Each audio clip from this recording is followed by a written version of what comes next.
Binabitan na naman sa mga kalakal.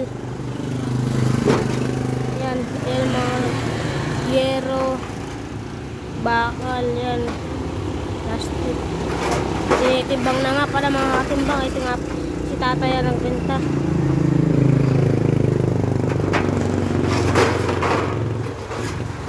Nga pala nang galing yung kalakal. Yan, sa malaking bahay na yan.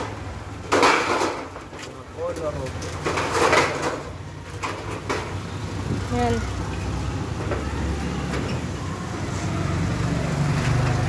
Sampot 1/4 tay. Ari. 1/4. Sampot 1/4 daw mga katimbang.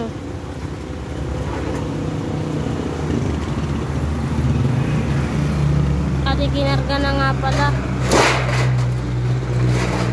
Diretso ka na. Para hindi na magdoble ang gawa.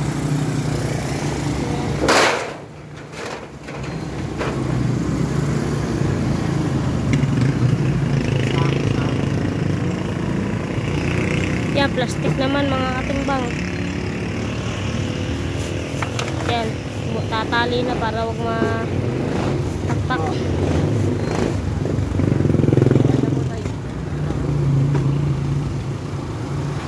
Tinuro pa nga ni tatay magtali, sabi okay na daw. Pero ay ilan na?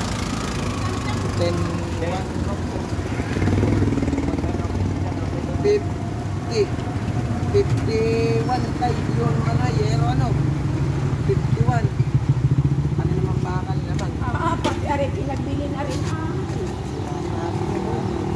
May nakipag ano pa nga matanda.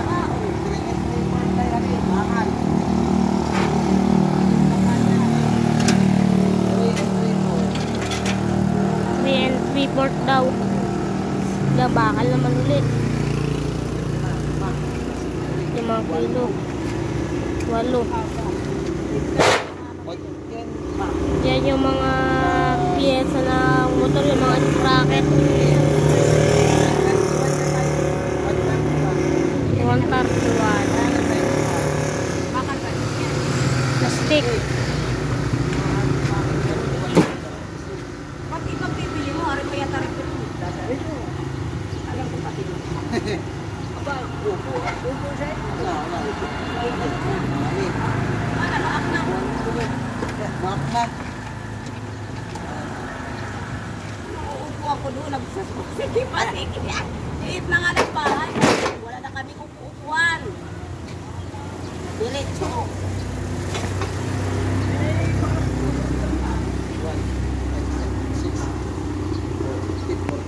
Sinabi pa nga ni natay na kanya na lang daw upuan. Ayaw naman, sikip na daw sa kanilang bahay. Kaya sana bibigay, kulay blue upuan.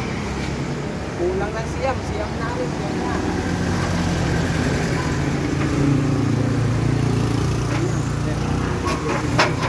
Kasi 141.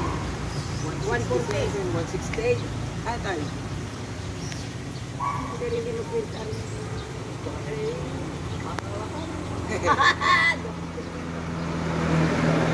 Wow, may pamili kulang. 168.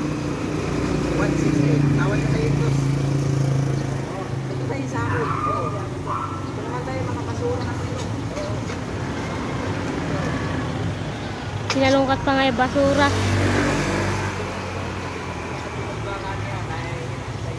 Ay, yung kalakal tayo. Dumaan po kanina dito tayo, hindi dito yung magpumusuro. Sabi mamaya ako ng bagong masigata. Oo. Nakaupo ako dito kanina. Tay, salamat po. Opo. Yan, at kinarga na nga pala yung drum.